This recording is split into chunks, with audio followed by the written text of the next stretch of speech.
Hey guys and games, hope you have a great day. Today we have seriously big news. We got a new leak from Ubisoft explaining what Year 5 is going to be like. We got the exact details of the two new operators, Oryx and Yana, and we also got details on the new rework of the map Origin. Let's start with the new Jordanian operator Oryx. His main ability is that he can sprint anywhere with a charge that can knock down any operator including Monty to the ground. This leaves him vulnerable to any damage and makes him an easy target for kills. This also makes him the fastest operator in the game using the ability, and he appears, though not confirmed, to be free speed, which is going to make him really mobile. His ability also allows him to charge through walls or barricades, and while this does do damage to him, it doesn't appear to be that much. Oryx's ability runs on charges, kind of like Legion. He can use a lot of them, but they take time to replenish. And they reset to 0 when he crashes through a wall. His main counters appear to be Nomad and Gridlock, which counteracts his ability if he goes through their ability. Additionally, after his dash, it takes a lot of time to get his gun back up so he can shoot, so it's not as simple as charging for once, instantly killing everyone. Additionally, his footsteps are also very loud, understandably so. And if that all wasn't enough, he can also, for the first time in the Rainbow Six Siege history, jump into hatches. This sounds insane because it is. It's like a better version of Amaro practically.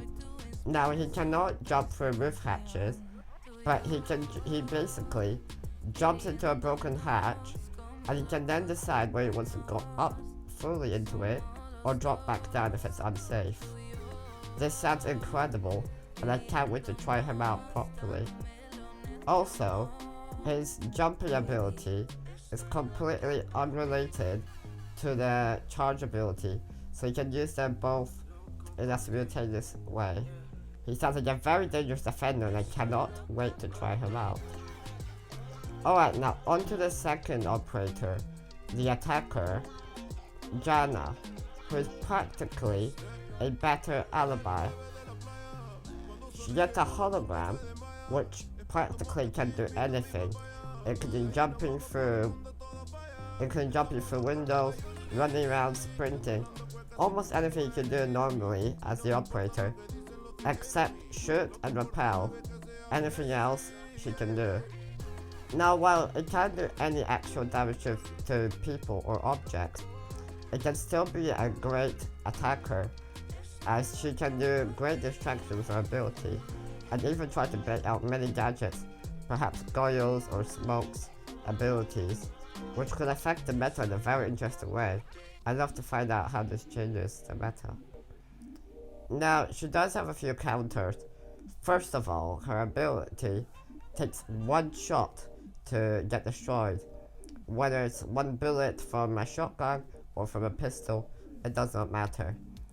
Additionally, Bandit's electricity and Kai's will destroy immediately, and Mute Jammer will also get rid of their clone.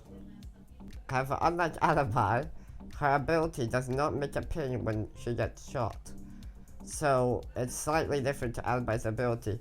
However, to me, from so far without trying her, seems like a much better version of Alibi, and what Alibi should have been from the start. She also can't move while her ability is active, so she is very vulnerable at that point. However, if all of this wasn't enough to make her seem balanced, like she's very strong, but she also has a few weaknesses. Her ability is not just one, not two, not three, it's infinite. It acts on a timer, but she can practically use as many times in the game as she wants, if her timer allows her to. This sounds absolutely incredible, and I cannot wait to try her out. Now finally, onto the last major change. Origin is getting in fact a rework. Now it doesn't seem as extreme as for example a Hereford base, it still seems pretty good at making the map way more viable and ranked, and hopefully more enjoyable to most people. Now, Oregon, as it is right now, is still my favorite map in the whole game. Not sure what it's about it, but I love the map and I always enjoy playing on it. Though it's very unbalanced and very, very annoying to play on sometimes. So I'm hoping this Rework changes all of that. Now to the first change in Oregon, is that they removed an exterior door in dining hall, right here, which will be shown on screen. And the small office tower has been expanded on both levels, which will hopefully make it a lot more viable to play, as I always hate that part of the map. They also removed a lot of windows and entry points on the small office tower, which will make it a lot easier to defend, but also not extremely difficult to attack, hopefully. Now onto the bigger changes. Basement is getting expanded. The dorm stairs have been extended one level below, and I'm connecting for a new freezer section to the old basement. This is shown on screen right now. They have also redesigned the floor plan of the attic hallway above meeting. This is hopefully going to make it a lot more viable, as it's always pretty much useless. If a new window there, and overall change the look of the attic corridor. They've also added a new entry point to kitchen from the big tower. Now I think this is a very important change, as the big tower is my least favorite map from the game, and whenever I get that site I'm very disappointed with the map.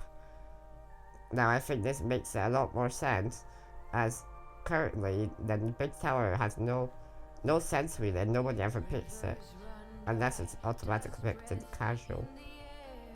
First of all, they're changing the structure of barricades.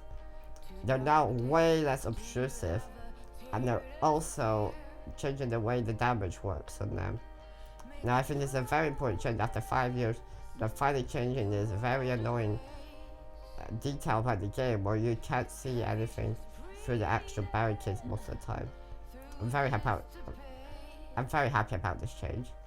And another small detail is that attackers' drones will now spawn on the same side of the building as the attacker's first spawn location choice.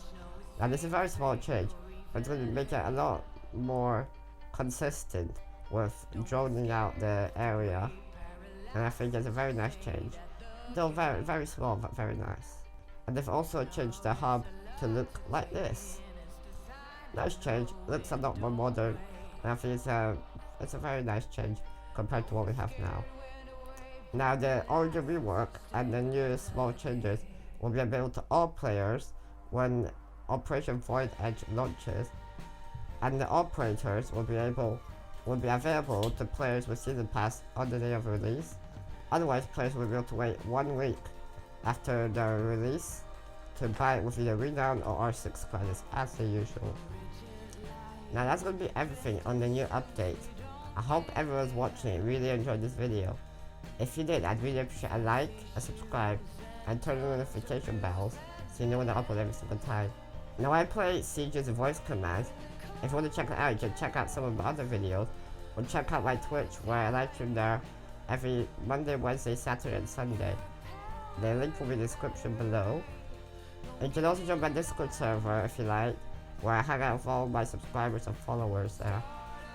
Now, I appreciate everyone's come by. I can't wait to see these changes come into play, and I think it's going to change the meta very, very much. It's going to affect the meta very, very much. Now, it's so interesting that we finally got an operator who can jump. It's a very big change. I've never in a million years would have thought of that. They would actually add it to the game. And Jana seems like what Alibi should have been from the beginning. Can't wait for that. Thank you for watching. See you later. Bye.